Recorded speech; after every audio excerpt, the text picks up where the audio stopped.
사도신경으로 우리의 신앙을 고백하며 새벽 예배 하나님께 올려드리도록 하겠습니다.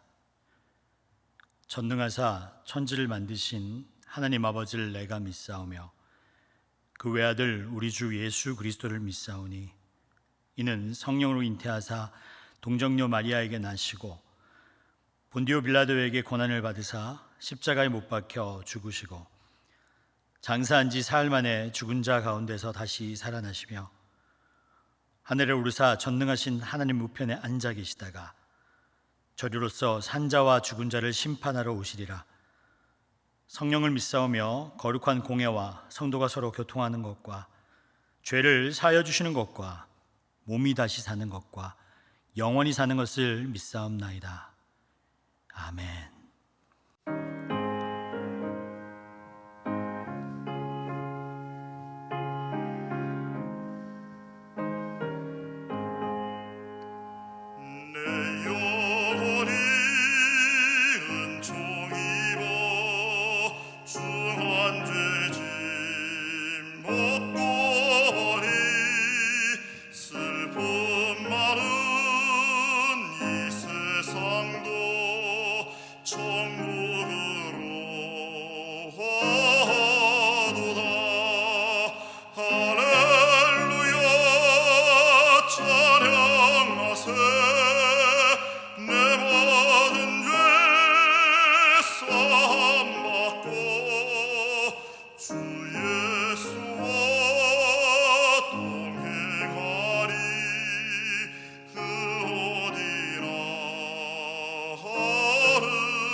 이 시간 우리에게 주시는 하나님의 말씀은 갈라디아서 2장 1절에서 10절까지의 말씀입니다.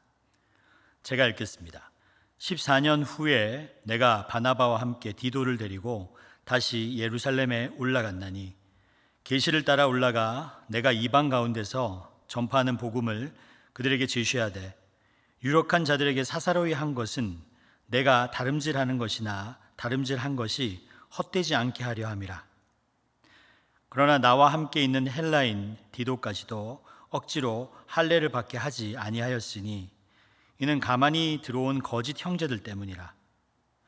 그들이 가만히 들어온 것은 그리스도 예수 안에서 우리가 가진 자유를 엿보고 우리를 종으로 삼고자 함이로되 그들에게 우리가 한시도 복종하지 아니하였으니 이는 복음의 진리가 항상 너희 가운데 있게 하려 함이라.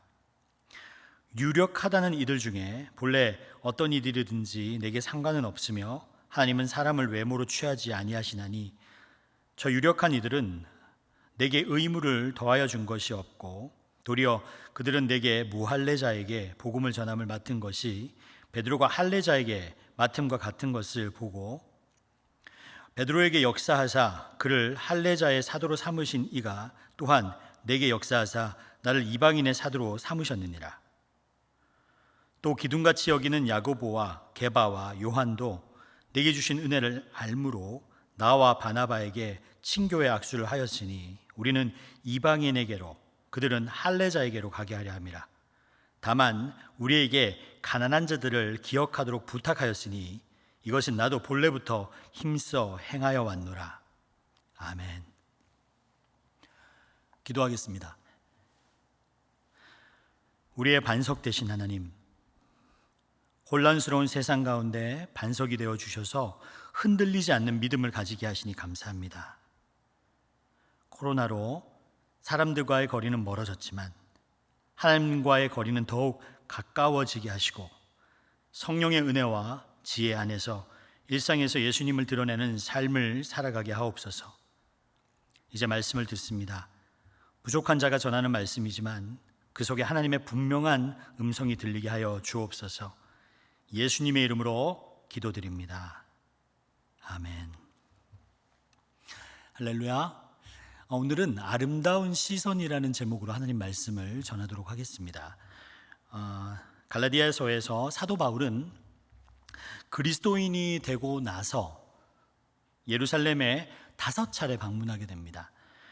그가 먼저 아라비아 광야를 갔다가 그리고 다메섹에 들려서 다시 예루살렘으로 올라가게 되고, 두 번째는 예루살렘에 기근이 들었을 때 헌금을 가지고 올라가게 됩니다. 그리고 계속해서 선교 여행이 끝날 때마다 선교 보고차 예루살렘으로 갔습니다.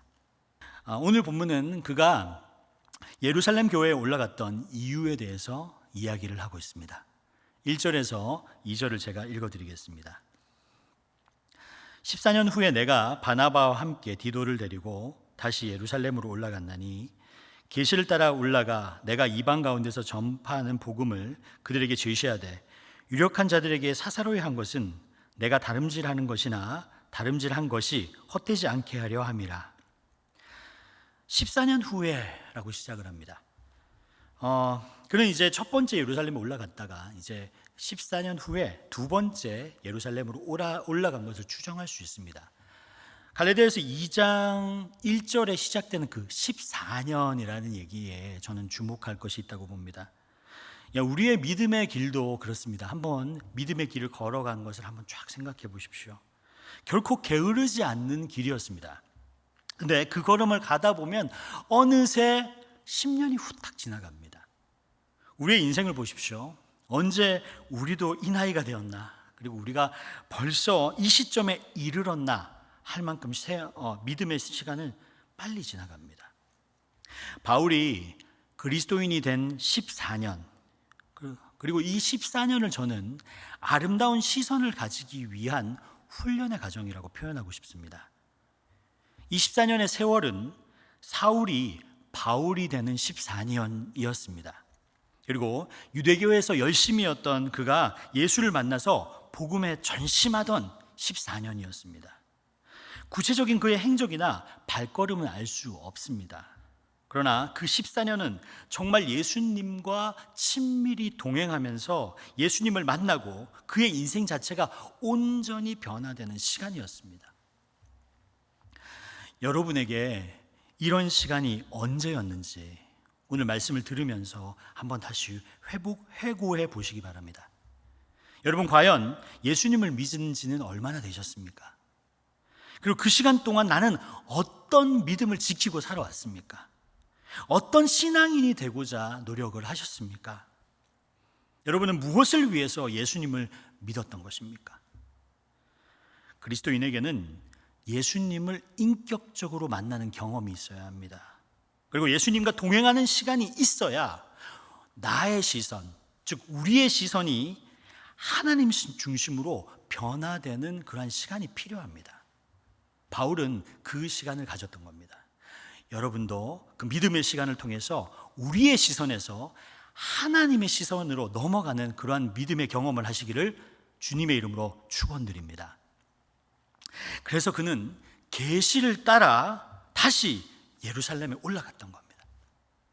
14년 동안 훈련받은 바울은 하나님의 인도하심의 발걸음으로 다시 예루살렘으로 올라갑니다. 성도 여러분, 우리의 발걸음 또한 그래야 됩니다. 하나님이 인도하시는 발걸음이 되어야 합니다. 사람이 오라 가라 해서 움직이면은 사람이기 때문에 시험에 듭니다. 그러나 하나님의 인도하심을 믿고 가게 되는 길은 사람이 흔드는 길이 될 수 있지 않습니다. 사람에 의해서 동요되지 않습니다. 아름다운 시선을 가지고 살아가려고 합니다. 하나님께서 인도되는 삶, 즉 선교를 나가든지 아니면 하나님께서 가라고 하는 직장에 가든지 그러한 가정에 가게 되면 여러분, 무시당해도 시험 들지 않습니다.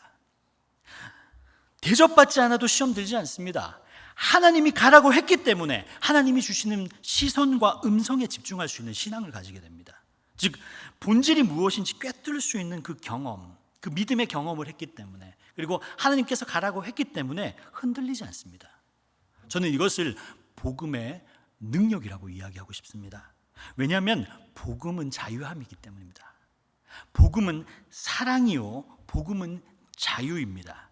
그래서 진리 안에서 자유함을 누리는 여러분이 되시길 바랍니다. 사람의 말이나 환경 때문에 흔들리는 사람이 되지 않기를 바랍니다. 여러분, 세상에 묶였다가 복음으로 풀려난 것이 그리스도인 아닙니까? 우리는 부름받은 형제요 자매임을 명심하시기 바랍니다. 세상에서 가장 아름다운 사람, 믿음을 가진 사람, 믿음의 아름다운 시선을 가진 사람임을 여러분 명심하십시오. 세상의 평가, 세상에 대한 두려움, 미래에 대한 불안감, 근심, 걱정, 염려, 심지어는 분노, 이런 것으로 풀려나게 되는 역사가 일어나기를 주님의 이름으로 축원드립니다.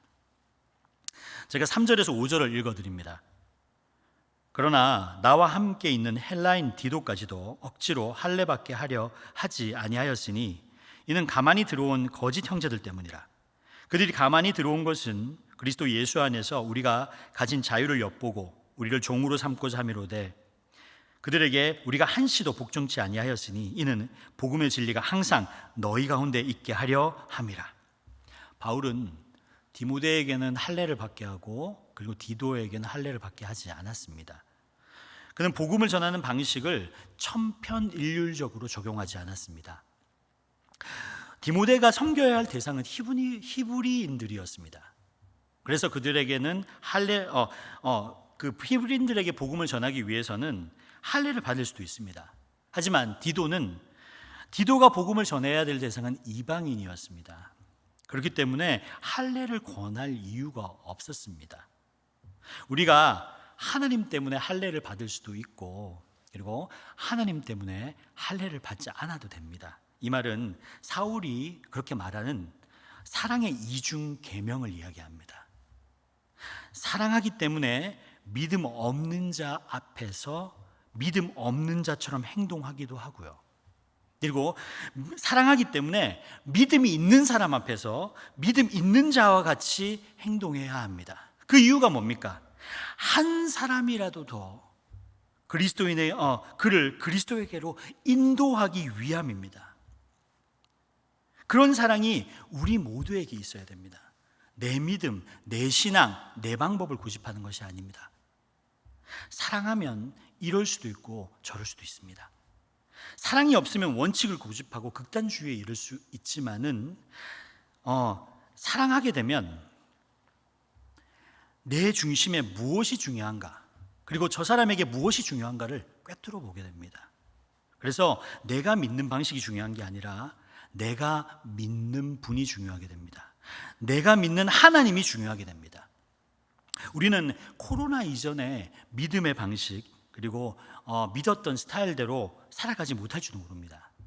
그러나 내 믿음의 방식을 내려놓고 하나님이 이 시대에 진짜 원하는 게 무엇인가를 바라보면서 과거 유대인이 가졌던 천편일률적인 신앙 방식이 아니라 이방인에게 복음을 전했던 바울처럼 새로운 시대, 새로운 복음 전파의 서막이 열리는 기회가 지금 열려졌음을 여러분 믿으시기를 바랍니다. 이로 인해 많은 사람들이 하나님을 바라보게 되었습니다.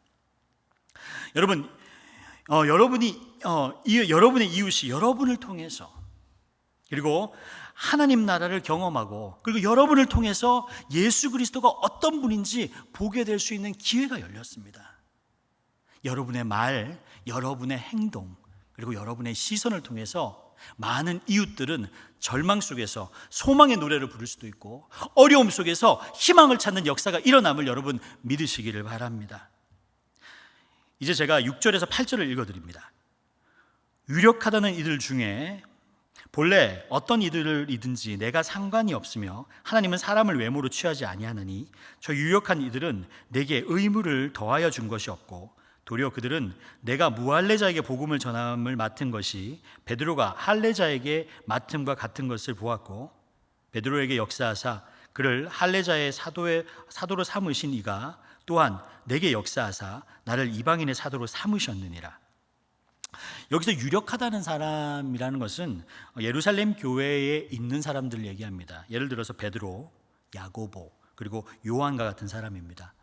바울은 그 사람들에게 영향을 받지 않았다 이렇게 얘기합니다. 왜냐하면 바울은 궁극적으로 그에게 영향을 주신 분은 예수님 딱 한 분밖에 없었다라고 표현하는 것이죠.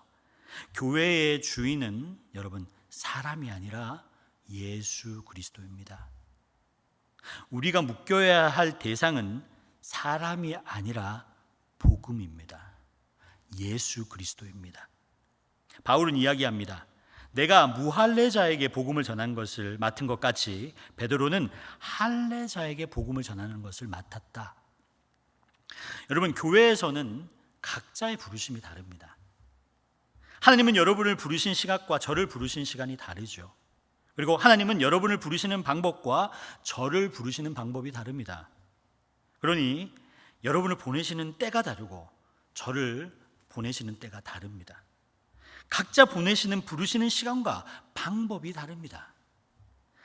그러니 우리는 하나님을 온전히 믿고 그분께서 인도하는 대로 살아가면 됩니다. 왜 저를 지금 불렀습니까? 왜 저는 이 교회에 다녀야 됩니까? 하나님의 부르심에 대한 의문이 있다면 우리는 이런 질문을 해서는 안 됩니다. 왜냐하면 하나님은 온전한 때에 그리고 하나님의 방법으로 저와 여러분을 불렀습니다. 즉 하나님의 시간, 하나님의 방법으로 저와 여러분을 불렀습니다.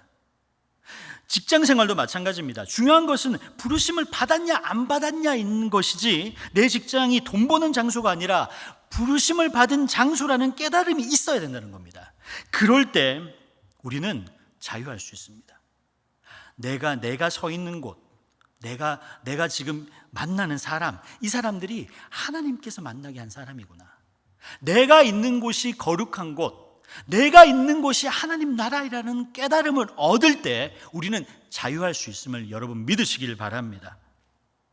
그리고 그 부르심을 받은 사람들은 아름다운 시선을 가질 수 있습니다. 왜냐하면 나의 삶과 직장과 그리고 가정 모두가 하나님이 부르신 곳이요 하나님의 때라는 깨달음이 있기 때문입니다. 그런 사람들은 놀라운 하나님의 시선을 가지게 됩니다. 이제 마지막으로 9절과 10절을 제가 읽어드립니다. 또 기둥같이 여기는 야고보와 게바와 요한도 내게 주신 은혜를 알므로 나와 바나바에게 친교의 악수를 하였으니 우리는 이방인에게로 그들은 할례자에게로 가게 하려 함이라. 다만 우리에게 가난한 자들을 기억하도록 부탁하였으니 이것은 나도 본래부터 힘써 행하여 왔노라. 바울은 이렇게 얘기합니다. 이방인에 가든지 할례자에게 가든지 우리가 기억해야 될 사람이 있다. 하나님의 시선을 가진 사람, 아름다운 시선을 가진 사람들이 기억해야 될 것이 있다. 그것이 뭐냐면 우리가 기억해야 될 사람은 가난한 사람들, 어려운 사람들, 힘든 사람들, 그리고 교회에 제발로 나올 수 없는 사람들에게 마음을 기울여야 한다. 이렇게 얘기를 합니다. 이방인에게 가든지 할례자에게 가든지 우리가 명심해야 될 것은 부르심인데 그 부르심을 받은 자들은 가난한 자, 어려운 자, 힘든 자를 향해야 된다는 겁니다. 여러분, 세상 사람들이 심지어 이단들이 우리의 믿음을 조롱합니다. 그게 교회냐라고 이야기하는 사람들도 있습니다. 그러나 여러분, 그런 말, 사람들과의 관계에 흔들리지 마십시오. 여러분의 믿음이 흔들리지 않기를 바랍니다. 반석 위에 서는 믿음이 되기를 바랍니다. 우리의 반석은 오직 예수 그리스도입니다. 사람에게 흔들리지 마십시오. 사람의 말에 흔들리지 마십시오. 사람은 죽어서 한 점의 흙이 되는 먼지에 불과합니다. 여러분, 저는 여러분이 영원하신 하나님만을 반석으로 삼고 부르심 받은 자로서 내가 서 있는 곳이 거룩한 땅이요, 그리고 하나님의 부르심 받은 성전임을 믿고 가난한 사람들, 어려운 사람들, 구원받지 못하는 사람들에게 마음을 기울이는 아름다운 시선을 가진 여러분이 되기를 주님의 이름으로 축원합니다. 우리 함께 주님이 가르쳐준 기도로 오늘 예배를 마치겠습니다. 하늘에 계신 우리 아버지여, 이름이 거룩히 여김을 받으시오며 나라가 임하시오며 뜻이 하늘에서 이루어진 것 같이 땅에서도 이루어지이다. 오늘 우리에게 일용할 양식을 주시옵고 우리가 우리에게 죄진 자를 사하여 준 것 같이 우리의 죄를 사하여 주시옵고 우리를 시험에 들게 하지 마시옵고 다만 악에서 구하시옵소서. 나라와 권세와 영광이 아버지께 영원히 있사옵나이다. 아멘.